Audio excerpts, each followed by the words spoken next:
my good friend and comrade Carl Dix made one error, ex-attorney. Although attorney in the hearts and minds of the people, I hope. Yeah, you're still our attorney. Yeah, well, don't tell the disciplinary committee that or they'll say, you're holding yourself out as an... No. You know, when I got the email, actually from the head of the Take Back WBAI committee about Juanita and what had happened, I thought it was an old email. I thought it was what had happened to JJ earlier in the week. I sent her back. I said, no, he's out of jail. It's okay. When I realized that these people, and I can't say it like Pam Africa, but you know what? These MF people, if they are people, came back again to torment and harass Juanita. I was absolutely, I'm not amazed by anything they do, but I was so angry. And you know, it came at the end of a week when I had been doing so much thinking about protecting our freedom fighters. And I do consider Juanita to be one of our true freedom fighters. That's right. Because she goes out there into the teeth of the opposition with very little protection except the will of the people. And she takes on the whole NYPD, and she does so in no uncertain terms. And I was thinking earlier in the week about how many of our prisoners have been in jail for over 30 years, and people like Squeaky Frome, who put a gun to a president's head, got out of jail last week. The woman who put a gun to Reagan, of course they're white women, but we won't go into that. They both got out last week. The great train robber from Britain, he got out on compassionate leave. Our own Albert New Washington, James York, they couldn't get out in New York on compassionate leave. This is where we live, and we live in a police state. And you just have to look at Juanita's story from the beginning right up until today if you don't believe that. Why do they do this? Because they can. That's why they do it, because they know no one in authority will ever take them to task. That's why there must be people's justice. There must be people's justice.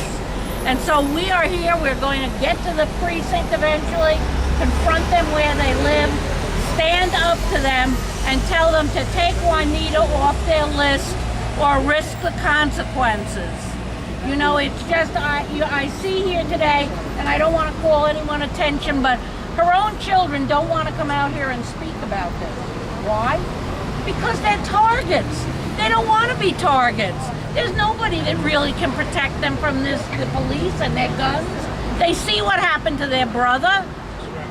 We are all that there is. We, the people, the love of the people, is all that protects Juanita. And I'm glad to see that there are as many people out here on a hot day in August. I guess we're the folks that don't go to the Hamptons, that aren't able to get to a cooler spot. But let me tell you, this is the spot to be on. This is the hot spot. This is the hot spot for Juanita, and I declare to you, we got to make it hotter for these police so they know they can't get away with this. And if those are fighting words, well, so be it. All right, Lynne. All right. And when somebody, I know that my good friend called for Daughtry and Sharpton. Let's face it, there is no leadership out here. We're the leadership we're looking for. We are the leadership. That's right. Carl Dix said it right. And as I said in my email urging people to come out for this, you know, if you hated what happened to the professor, you got to be foaming at the mouth about what happened to Juanita. Here she is, a mother, a grandmother, a person of impeachable character, and yet she is visited, not unimpeachable, right, thank you. Thank you, Ralph, that's why you have a partner for 45 years. Thank you, Ralph. I'll never let him forget this. He'll never let me forget it, is really what will happen. But Juanita is solid gold, and that this has been happening to her and to her family is something we have to take up as a cause. And I hope we will get to the precinct and confront these guys. I said, what happened? Did somebody get a lien placed on his house as a result of Juanita's successful lawsuits? I only wish that had happened, Unfortunately, the city is the only lawsuit that gets taken care of, but we have to hope that they react to these lawsuits, because that's really all we have going for us right now. But this too will change, I predict. Thank you very much. We're going to go out there, we're going to do it, get to that precinct to eyeball these guys, and recognize that we will not allow this to be a police state. We will carve out the exceptions of Juanita and her family. Thank you. Thank you.